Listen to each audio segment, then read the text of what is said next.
Hello students, let's continue our chapter number 5 judiciary. कल हम लोगों ने पढ़ा कि जो लक्ष्मण है वो अपनी बीवी सुधा को आग लगाकर जला देता है और वो मर जाती है। सुधा की फैमिली जो है वो कोर्ट के लिए अप्रोच करते हैं। जो लोकल कोर्ट है वो विटनेस जो होते हैं वहाँ पर गवाह होते हैं, तो उन सब सबूतों के आधार पर उनको डेथ की सज़ा सुनाती है। लक्ष्मण की फैमिली जो है वो अपने डिफेंस में कहती है कि वो बेकसूर हैं।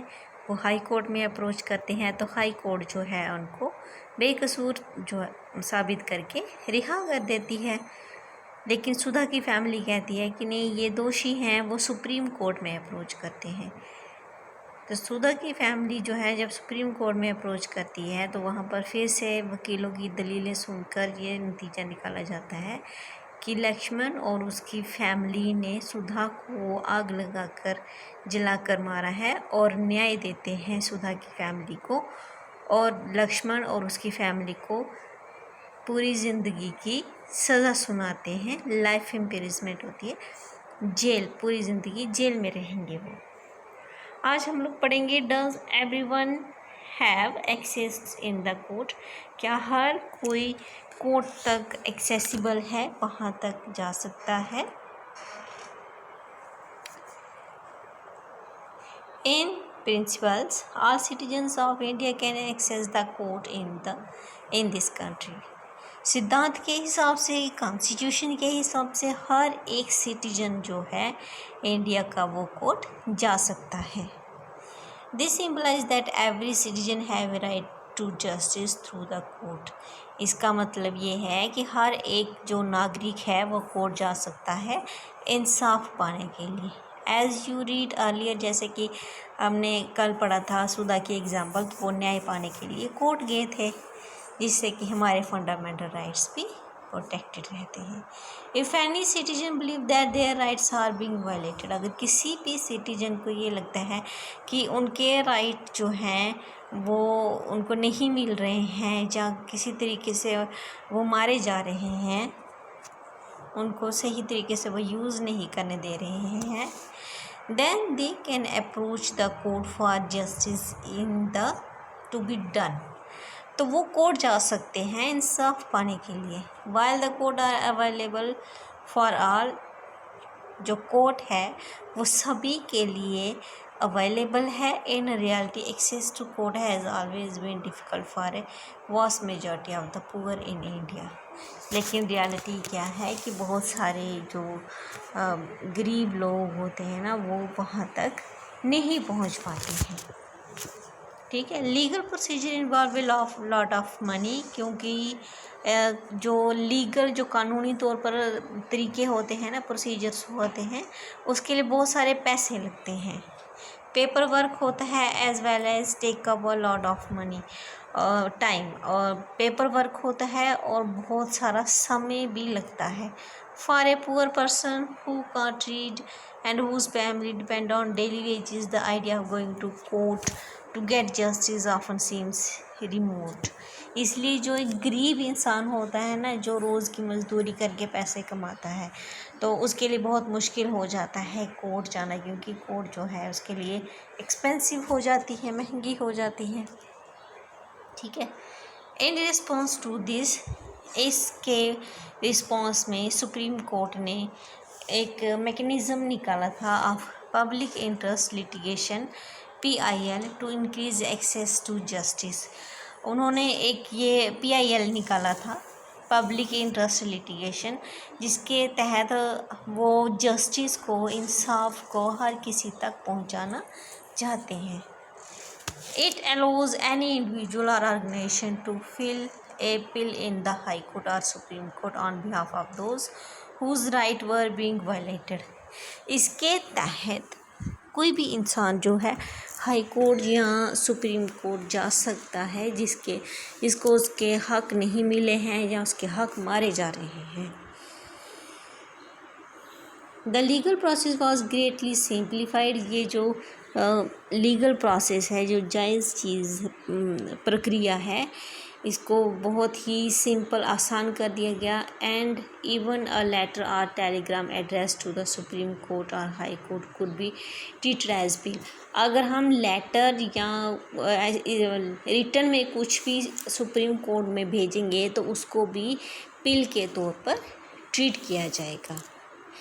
इन द अर्ली ईयर्स, कुछ समय पहले, PIL was used to secure justice on a large number of issues such as rescuing bonded labours from inhuman work conditions. जैसे लोग जो थे वो इंसाफ पाने के लिए बहुत सारे ऐसे मुद्दे थे, मानो कोई जो मज़दूर होते हैं उनके साथ इनह्यूमेन होता है, इंसानियत का व्यवहार ना करना, उनकी जो वर्किंग कंडीशंस थी उसे related securing the release of prisoners in Bihar who had been kept in jail.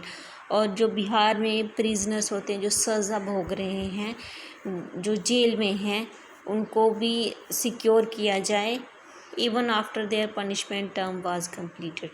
जब उनकी पनिशमेंट टर्म कंप्लीट हो चुकी है तो उनको भी रिलीज़ कर देना चाहिए। कानूनी तौर पर वो भी इंसाफ के लिए कोर्ट में जा सकते हैं। Did you know that mid-day meal that children now receive in government and government aided schools is because of a pill? क्या तुम जानते हो कि ये जो गवर्नमेंट स्कूलों में मिड डे मील जो स्कीम चली थी गवर्नमेंट के थ्रू, इसके लिए भी पिल जो थी पब्लिक इंटरेस्ट जो लिटिगेशन थी ये कोर्ट में भेजी गई थी, उसके बाद ये सही तरीके से लागू की गई थी। See the photos on the right and read text below to understand how this came about. हम देखते हैं। For the common person, जो एक आम इंसान है, access to court is access to justice, यानी कि कोर्ट तक पहुंचना का मतलब होता है इंसाफ तक पहुंचना, इंसाफ की गुहार लगाना। The court exercises a crucial role in interpreting the fundamental right of citizens as you saw in the above case. Court जो है बहुत इम्पॉर्टेंट रोल प्ले करता है जिसमें कि हमारे जो हम नागरिक हैं, हमारे फंडामेंटल राइट्स को प्रोटेक्ट किया जाता है, हमें इंसाफ मिलता है, जैसे कि ऊपर के केस में हम लोगों ने पढ़ा। Article 21 of the constitution on the right to life to include right to food. जो आर्टिकल 21 है हमारे संविधान का, ये क्या है? Right to life include right to food, यानी कि ज़िंदा रहने का हक भी है और हमें खाना खाने का हक भी है। They therefore order the state to take certain steps to provide food for all including the mid day meal scheme. इसलिए इन्होंने ऑर्डर निकाला कि ये जो राइट टू फूड के तहत सबको खाना मिलना चाहिए, कुछ ऐसे स्टेप्स उठाए जाएं कि मिड डे मील के ज़रिए हर एक जो गरीब तबके के बच्चे हैं जिनको खाना नहीं मिल पाता है उन्हें खाना मिले। However there are also court judgement that people believe work against the best interest of the common person. इसके अलावा लोग जो हैं वो ये विश्वास करते हैं, जो आम इंसान है उनके इंटरेस्ट के लिए ये कोर्ट काम करते हैं। फॉर एग्ज़ाम्पल के तौर पर activist who work on issue concerning the right to shelter and housing for the poor, वो लोग जो काम करते हैं जैसे राइट टू शेल्टर, रहने का जो हक है, हाउसिंग फैसिलिटीज़ जो है वो गरीबों को होनी चाहिए। That the recent judgement on eviction are for cry for earlier judgment. While recent judgment tend to view the slum dwellers as an encroacher in the city, earlier judgment and had tried to protect the livelihood of slum dwellers. कह रहा है कि जो slum में रहते हैं, जो झुग्गी झोपड़ियों में रहते हैं, उनको भी घर बनाकर रहने का हक है। जैसे जो पैसे वाले लोग होते हैं वो उनको तोड़ने की कोशिश करते हैं, तो जो स्लम्स के लोग थे वो कोर्ट में गए, इंसाफ के लिए गए, तो जज ने यही जजमेंट दी, यही कहा कि ये इनका राइट टू शेल्टर हक है, इनको यहाँ पर ही रहने दिया जाएगा, यहाँ अपने घर बनाएंगे।